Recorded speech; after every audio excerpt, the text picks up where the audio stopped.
Graça e paz, maravilha do eterno, abençoados, riqueza do Todo-Poderoso Deus, você é joia preciosíssima. Meu Deus, estamos chegando quase lá. Esse café com Deus, vão faltar apenas um depois desse. Estamos no número 999. Meu Deus, que bênção! Nem parece, né, que passou tão rápido assim, gente. Que coisa maravilhosa. Como passou rápido, não é verdade? Bom, 1000 Café com Deus chegando, tá às portas, falta só um agora. Maravilha! O que é esse café com Deus? Esse café que eu tomo, esse aqui é cappuccino, olha só, com Deus, com Deus. Você já vai entender, já, já. Vamos lá, mais um Café com Deus com o pastor Maurício Loureiro. Esse café com Deus, eita glória aí, saiu até de foco. Vamos corrigir o foco aqui. É uma porção da palavra de Deus explicada, oração por você e sua família. Amém? Bom, hoje nós estamos lá em Lucas, capítulo de número 8. Quero agradecer, muito obrigado você que tem nos acompanhado, assistindo o nosso Café com Deus, curtindo lá, também fazendo comentários e pedido de oração e compartilhado nossos vídeos, se inscrito no nosso canal. Quando você se inscreve lá, você me ajuda muito, amém? Porque o Café com Deus é a palavra sendo levada aos corações, amém? Então, Lucas capítulo 8, versículo número 45, está escrito assim: E disse Jesus: Quem é que me tocou? E negando todos, disse Pedro e os que estavam com ele: Mestre, a multidão te aperta e te oprime, e dizes: Quem é que me tocou? Gente, isso daqui é tremendo, isso daqui é forte, isso daqui é lindo, né? Você sabe dessa história, uma história fantástica, contado pelo doutor Lucas, discípulo do Senhor, né? Que uma mulher que sofria 12 anos de uma enfermidade, um fluxo de sangue que não parava, 12 anos. Um pouco que essa mulher começou aí, né? Porque geralmente o fluxo sanguíneo de uma mulher começa com uns 12, 13 anos de idade. Vamos supor que ela tivesse começado com 12 anos, que aquele tempo casava cedo, com 13, 14, 15 anos, né? Então, imagina, ela 12 anos se passaram. Ela não podia casar, né?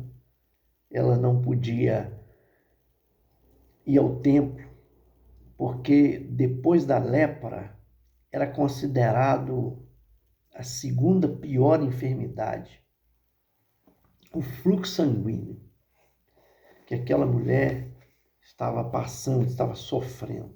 Era considerada como impura. Quero que você entenda isso, como impura, pela religiosidade, né? E ela não podia entrar no templo, ter uma vida religiosa, nem ter uma vida social. Imagina a dor dessa mulher. Ela devia ter alguma posse, né, familiar, e ela gastou seus bens, diz a Bíblia, com os médicos, tentando todo tipo de recurso na medicina, de remédios, e nada fazia estancar a sua hemorragia, o seu sangue. Então, uma pessoa que era considerada como impura, quer dizer, ninguém sentava onde ela sentasse. Ela vivia uma vida, né, isolada, sozinha, no seu mundo só, porque ninguém queria estar com ela. Então, a dor não é só a física da perda sanguínea, que poderia levar até a morte, porque a anemia, né, da perda de sangue constante, uma mulher geralmente ela tem um fluxo sanguíneo de 5 dias, em média, estourando 7 dias. Imagina essa mulher um mês inteiro, 2 meses, 3 meses, 10 meses, 1 ano, 2 anos, 12 anos. Então ela tinha que estar sempre, né, repondo o fluxo sanguíneo, ou seja, repondo o seu sangue por causa do fluxo sanguíneo. Pare e pensa num troço desse. Que loucura essa mulher. Como que, né, era a vida dessa mulher, como ela sofria. No físico, naquele tempo não tinha absorvente, nada disso, gente. Você imagina. Panos e mais panos sendo colocados, assadura. Meu Deus, você não quer imaginar o que aquela mulher sofreu. E a dor maior que era a humilhação, o desprezo das pessoas, da sociedade, da religiosidade. Ela ouve falar de Jesus. Isso é lindo, por isso que a gente tem que falar de Jesus para os outros. Porque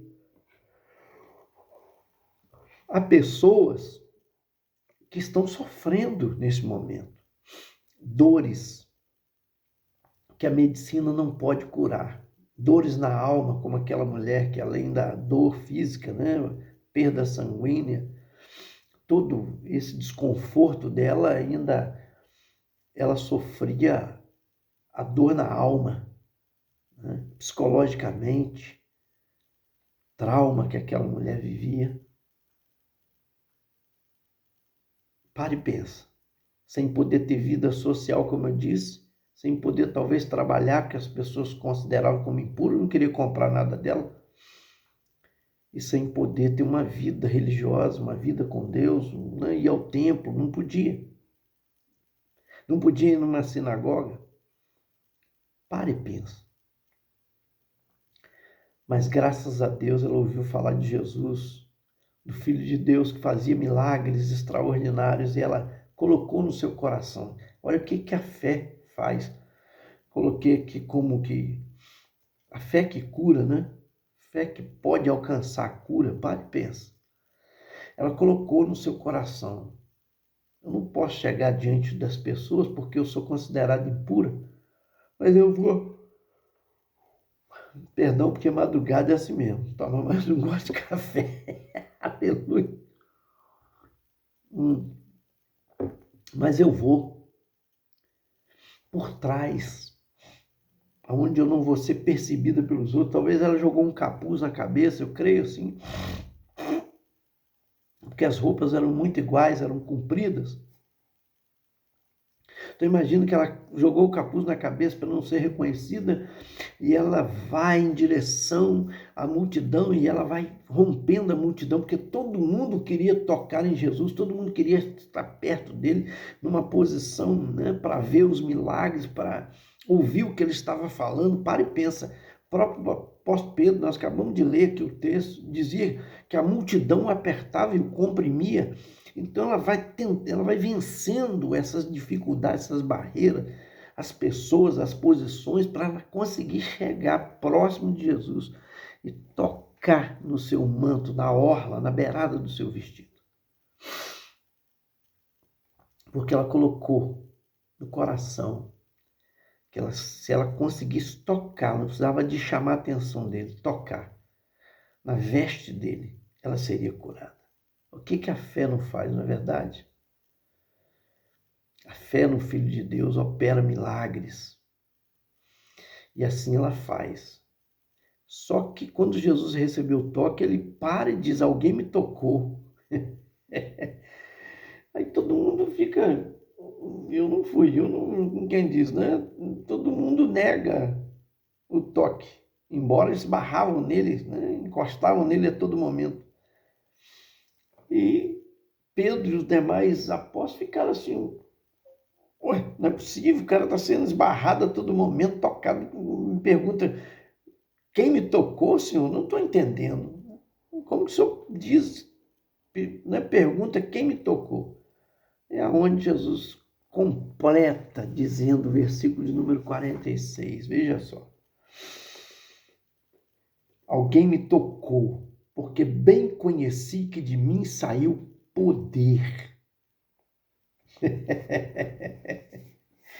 Entende, irmãos? Olha que coisa linda isso daqui. Não é que as vestes de Jesus eram poderosas, não é isso, mas é porque ela era de Jesus. Não é a roupa em si, é a fé daquela mulher. E Jesus sentiu o poder, porque o poder é dele, não é da roupa. A gente não tem que ter objetos de feitiço, tá? Substituindo Deus. Não, não. A nossa fé tem que estar no Senhor, Jesus. Nenhum outro mais, em Jesus. E aí, ela, né, viu que a situação ficou constrangedora, ela se curva, se aproxima diante de Jesus, se curva. Ela dobra o joelho e vai, bota a boca no pode, Senhor. Eu quem te toquei, porque eu coloquei no meu coração. Ela revela toda a sua dor, né? A aflição dela. Aí é lindo demais, porque todo mundo esperava que Jesus chamasse a atenção dela, repreendesse. Mas não foi isso que Jesus fez. Oh, meu Deus.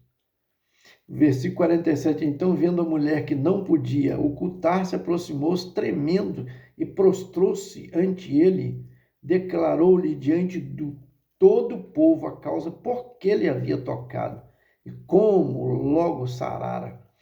Aí o versículo 48, ele lhe disse, tem bom ânimo, filha, a tua fé te salvou, vai em paz. Chamou ela de filha, olha o carinho do Senhor. Tem bom ânimo, filha, a sua fé te salvou, a fé te curou. Porque o poder de Deus, né, está liberado para nós, mas só podemos alcançar mediante a nossa fé. Por isso, meu querido, minha querida, presta bem atenção nisso, alimente a sua fé. E como é que alimenta a fé, pastor? Lendo a palavra de Deus, orando, reservando tempo. Né? Me foge a memória, me fugiu agora um grande homem de Deus evangelista, Eduardo, acho que é, Edver, e ele foi ensinado como se manter firme na fé. 15 minutos lendo a palavra. Exercite isso todos os dias. Seu mentor diz para ele, 15 minutos lendo a palavra, 15 minutos orando, ouvindo Deus. E 15 minutos falando para alguém de Jesus. Isso vai tornar a sua fé inabalável, a sua caminhada firme, entende? E hoje, no mundo que nós estamos vivendo, gente, como é difícil, as pessoas não têm tempo para Deus. Para tudo. Comece a reservar um tempo. O tempo é precioso porque você não tem como acrescentar mais, não tem como você voltar atrás. As horas são 24 horas no dia. Você tem que remir o tempo, aprender, ou seja, administrar o tempo. Né? Você pode aumentar muita coisa. Você pode aumentar a sua fé, você pode aumentar muitas coisas na sua vida. Riquezas, você pode aumentar muitas coisas, mas o tempo não tem como, ele tem que ser administrado, ele já existe, ele é 24 horas. Você tem que aproveitar o tempo. Amém? Use uma parte desse tempo honrando a Deus, lendo a sua palavra, conhecendo a vontade de Deus que é revelada pela palavra e ore, tenha comunhão com Deus pela oração. e fale de Jesus. Eu preciso falar, como eu estou falando para você aqui. Fale de Jesus aí. Nós estamos passando 15 minutos já falando de Jesus. Oh, que maravilha! E chegando a 1000 café, estou esbarrando, bati na trave já, ó, oh, glória, faltando um só, para chegar a 1000. Oh, meu Pai, muito obrigado, Senhor. Muito obrigado por essas vidas que nos acompanham, que aprendam que alimentando a fé, elas podem todas as coisas naquele que nos fortalece. Elas vão alcançar com o Senhor o milagre que ela está precisando. Eu oro por essa vida agora, que precisa de um milagre, como aquela mulher. Os médicos não podiam fazer nada, ela gastou todo o recurso tentando curar e nada conseguiu. Diz a tua palavra, pelo contrário, ela ia de mal a pior. Mas graças a Deus que ela ouviu falar, por isso que a gente precisa falar do Senhor. Ela ouviu falar do Senhor Jesus. Por isso, Pai, ela então buscou o Senhor. Acreditar, aplicou a sua fé. Ela colocou no seu coração, quando eu tocar na orla, na beirada do vestido dele, eu vou ser curado. E assim aconteceu. E por que o Senhor disse, alguém me tocou para mostrar, revelar esse testemunho lindo de fé daquela mulher. Quanto a sua história, né, de dor, de sofrimento, mas que terminou com um fim feliz. Por quê? Porque os homens não podiam fazer nada por ela, mas o Senhor pode. Aquilo que os homens não podem fazer, o Senhor pode. E o Senhor fez, o Senhor curou aquela mulher, estancou a hemorragia, acabou o problema daquela mulher. Ela pôde agora ter uma vida social, ela pôde casar, ela pôde ter filhos, ela pôde, meu Pai, Senhor, ter uma vida espiritual contigo, junto, socialmente, junto com outros, adorando o Senhor. Abençoa essas vidas para entender isso, que a fé seja aumentada pela leitura da palavra, pelo reservar de um tempo de oração, Deus, e por falar do teu amor para alguém, em nome de Jesus. Eu oro agradecido, grato por tudo que o Senhor tem feito e continuará fazendo, e por esse milagre que o Senhor está fazendo agora, nesta vida que está precisando de um milagre, seja na justiça, seja na vida, Senhor, sentimental, no casamento, na criação desse filho, dessa filha que está se perdendo. Deus amado, seja, ó Senhor, no impossível que as pessoas podem dizer que não tem jeito, seja na finança, em todas as áreas. Eu profetizo agora, meu Pai, um milagre, em nome de Jesus, pela fé em Cristo Jesus, nosso Senhor. E a tua palavra diz, Pai amado, ainda, quero encerrar esse café com Deus, dizendo lá, tua palavra em Hebreus 10, 22, que diz assim: aproximemo-nos com sincero coração, em plena certeza de fé, tendo os corações purificados de má consciência e lavado o corpo com a água pura. Essa água é a palavra de Deus. Recebe aí. Deus te abençoe em Cristo Jesus. Esse foi mais um Café com Deus. Te aguardo. Até o próximo. Número 1000. Nós juntos aí, em nome de Jesus. Aleluia.